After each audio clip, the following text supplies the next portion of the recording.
This is Annie Banerjee. I am an immigration lawyer and I have been practicing immigration law, especially business immigration law, for the last 20 plus years.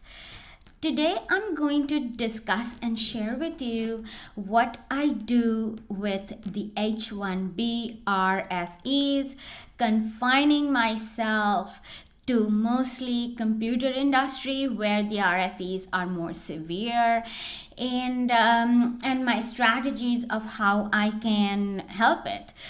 To date, I will tell you that I have not had a denial for at least a job level 2 or above. That's not to say my petitions for job level 1 is not good. It's just that it is good, and if we challenge it in court, we will win. But again, there is no requirement in the law that an employer has to pay a level 2 job for a computer professional. This requirement that a computer job has to be at least level 2 or higher was introduced in 2017 by a memo that CIS sent out on March 29, immediately before filing date of April 1 for new H-1Bs, and used that memo to deny most applications for computer jobs that at that time in that year. Subsequent litigation on that issue has made them temper their tone a bit, but from what I have seen, level 1 jobs for computer professionals is extremely hard to get an approval on from CIS, but level 1 jobs for other occupations, engineerings of any sort, or anything, any oil related jobs, are not that hard to get. So with that in mind, I will actually go over the specific RFEs that are being sent for new H-1Bs in the computer profession. New H-1Bs in the computer profession are almost universally getting RFEs, and the RFEs deal with 3 things: specialty occupation, control, and OPT and CPT issues. I will actually, for this video, confine myself to specialty occupation. Control in employer-employee relationship is relatively easy to solve. CPT and OPT issues, though, are not. It is highly regulated. CPT can be really stepping on very slippery stones. I know that folks want to stay in the United States. I know folks want to work in the United States, and I know jobs are available for them. It's just that CPT has very, very, very stringent requirements. Like, everybody in that program has to work. It's got, and especially CPT after OPT is more difficult. So with that in mind, I will issue those CPT and OPT issues. I will discuss them in a later video. With this video, I am going to just stick myself to specialty occupation. The requirement for an H-1B job is that this job cannot be done by anyone other than a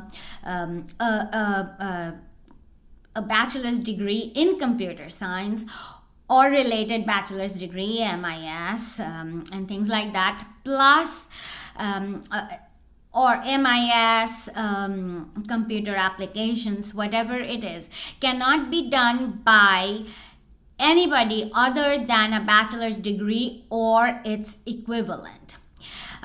Equivalent means generally for CIS, 3 years of experience means 1 year of education. So therefore, if somebody has a mechanical engineering degree, has some basis on computer related subject, and has a 9-year experience, that person should qualify for an H-1B job. So it's not like any other subject other than computer science, MIS, or anything related directly to computers doesn't qualify. It does qualify, but again, it does require experience for that person to qualify. Now, when did this all start? At the outset, I will tell you that yes, there has been a lot of fraud in the H-1B industry, especially relating to computer professionals, computer science, computer professionals in H-1B. Also note that computer science H-1Bs make up about 60% to 70% of H-1Bs. Engineering and everything else makes up the other 30%. So it overwhelmingly is used by computer jobs. And there has been occasions where the individual, the employee, does not know how to do this job. They come there, they work for, say, big corporations like, let's say, United Airlines or Exxon or whatever, and they just learn on the job. So yes, does CIS have a legitimate reason to ask for a specialty occupation? Yes, there is. The other thing about computer professionals is that a lot of computer professionals can be just high school students, and there is nothing to say that they cannot do the job better than there's nothing to say that this job can only be done by a bachelor's degree holder. And therefore, we have a lot of things that we need to prove for a computer job. And one of the big things is that, yes, even though, say, a high schooler will do computers, they usually would do fun things. Like my son, for instance, he would develop games when he was in high school. So, yeah, they would not know how to solve problems pertaining to business requirements. So now that we have that, let's go with specialty occupation. The CIS does require that you have to choose the proper SOC code for that job. And if the SOC code you have to choose the highest SOC code if there are one or more codes that are valid. However, a case law has said that you need to choose the code that most aligns yourself with the job. And CIS had previously issued statements saying like computer programmers is a SOC code that is paid the least. And yes, programming can be done by anybody. My high school son used to program, except he didn't program for anything that was valuable to companies. He programmed his own games. So then we come to systems analyst. Systems analyst and software developer are very related codes, and software developer does have more of a price range than systems analyst. And so in a way, CIS is okay to ask for a software developer, but if the job completely aligns itself to systems analyst, and they have suddenly come up with, oh well, systems analyst does not require a scientific specialty, is not a specialty occupation. That is not true, because actually, according to the Department of Labor, all of these jobs, they have an SBP of 7 to 8. All of these jobs. Computer programmer, systems analyst, software developer, any of these jobs. Now, once you choose the code that best aligns with your job and is also the highest paying of the job, then can a level 1 job meet the requirements? Yes, it can. But CIS will not buy that argument. If you want to make that argument, please tell the employer that they should be going to federal court to fight this out, and there is nothing that they can do with that, because if you have every requirement in the law, and the only requirement you don't have is that you do not pay this person who's probably fresh out of college. If you do not pay this person level 2 jobs, that it's not a specialty occupation. It cannot, that's just basic bullshit. So, specialty occupation. What defines specialty occupation? By law, the specialty occupation has to have 4 things. So it has to be specific duties. So the specialty occupation is that the degree requirement is the normal minimum requirement. So we cannot say, you know what, this job can be done by an associate degree, but we would prefer to have a bachelor's degree. No, the minimum requirement should be a bachelor's degree. It's good to have a master's degree, but minimum requirement to do the job is bachelor's degree. Now, we can say the second requirement is degree is common in the industry. It is about correct that most people in the computer science industry who analyzes the systems or develops software does have a bachelor's degree. A bachelor's degree is like not that hard to get. I mean, I guess in computer science or related subject, or if you are working with computers forever in your life, that would be, and to tell you the truth, in the computer industry, as I said, folks who have just the high school requirement, they'll do fun stuff. They don't do, this is not their profession. They don't do a boring job, for instance, just say to work for United Airlines, getting their websites up to date, making it easy for consumers to go ahead and book tickets. This is not something that they would want to do or would know how to do. Now, and the second one is this position is so complex or unique that it cannot be done by anybody other than a bachelor's degree holder, this particular position.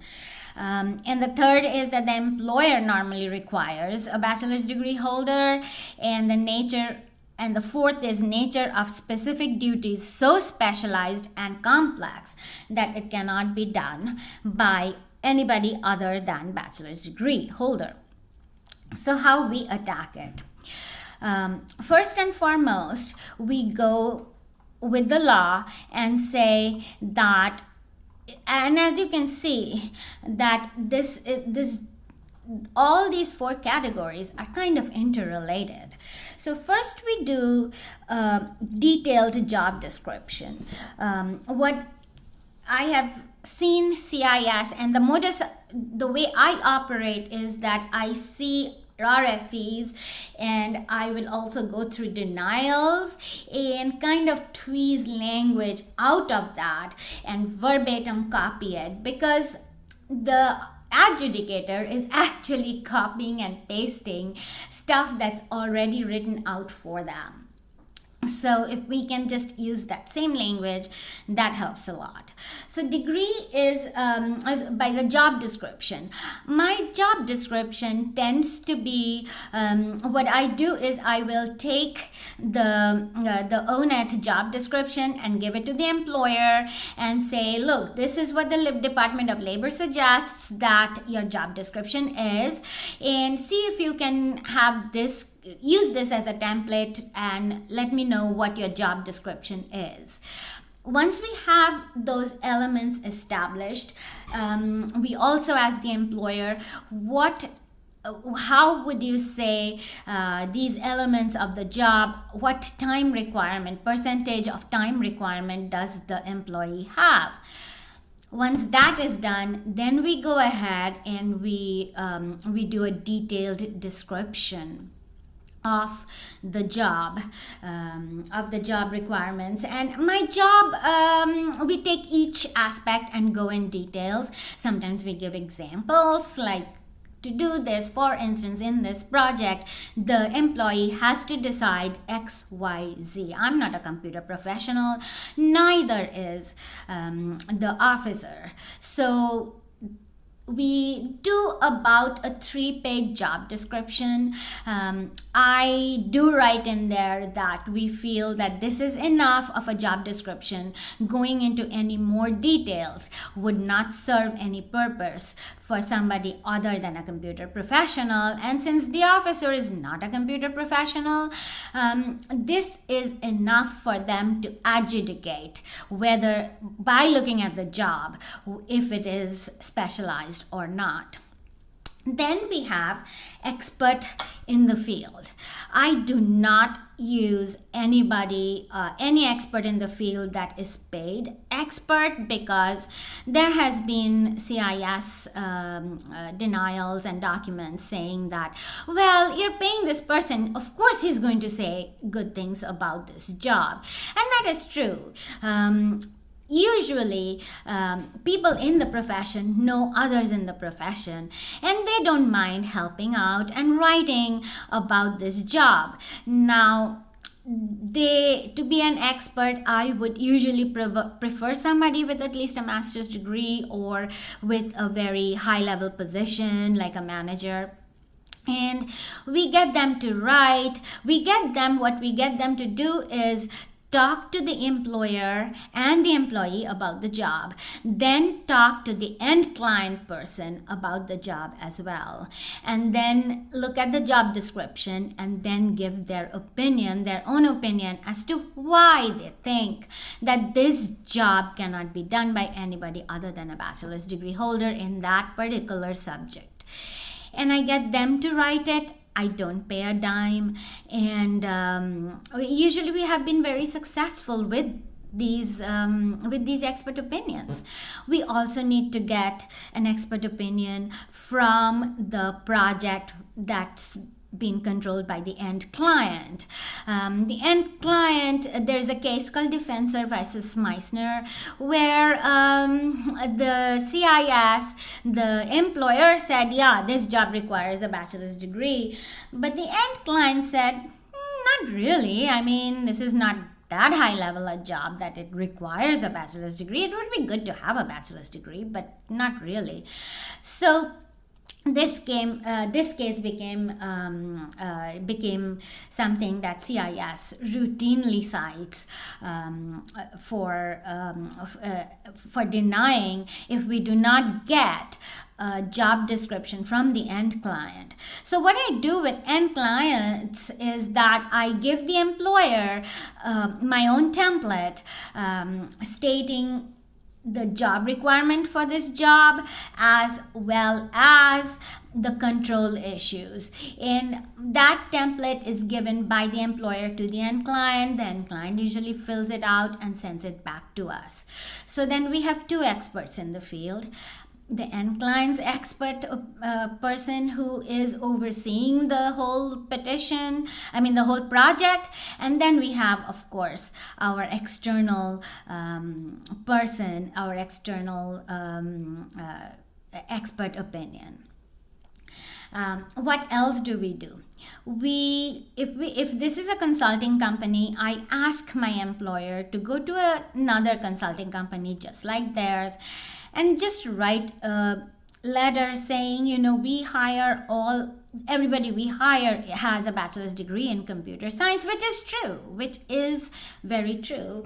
And also we take employers' job requirements, employers' postings on their websites, employers' other employees.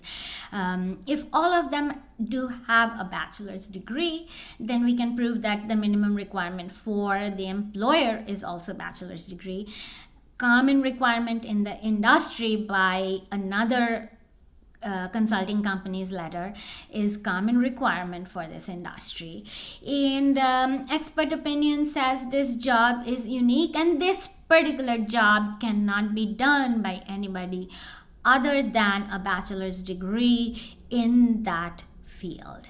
And with all this, we have been successful. Now, recently, I started this talk as well by going into level 1 professional jobs for computer professionals. What we are seeing in this year for the 2020 fiscal year is that RFEs are not given saying that this is a level 1 job, but denials are given saying that it is a level 1 job. So what we are doing is, in our letter, we are incorporating the whole aspect of, even though you have not asked for this job being level 1, yes, it is level 1, and here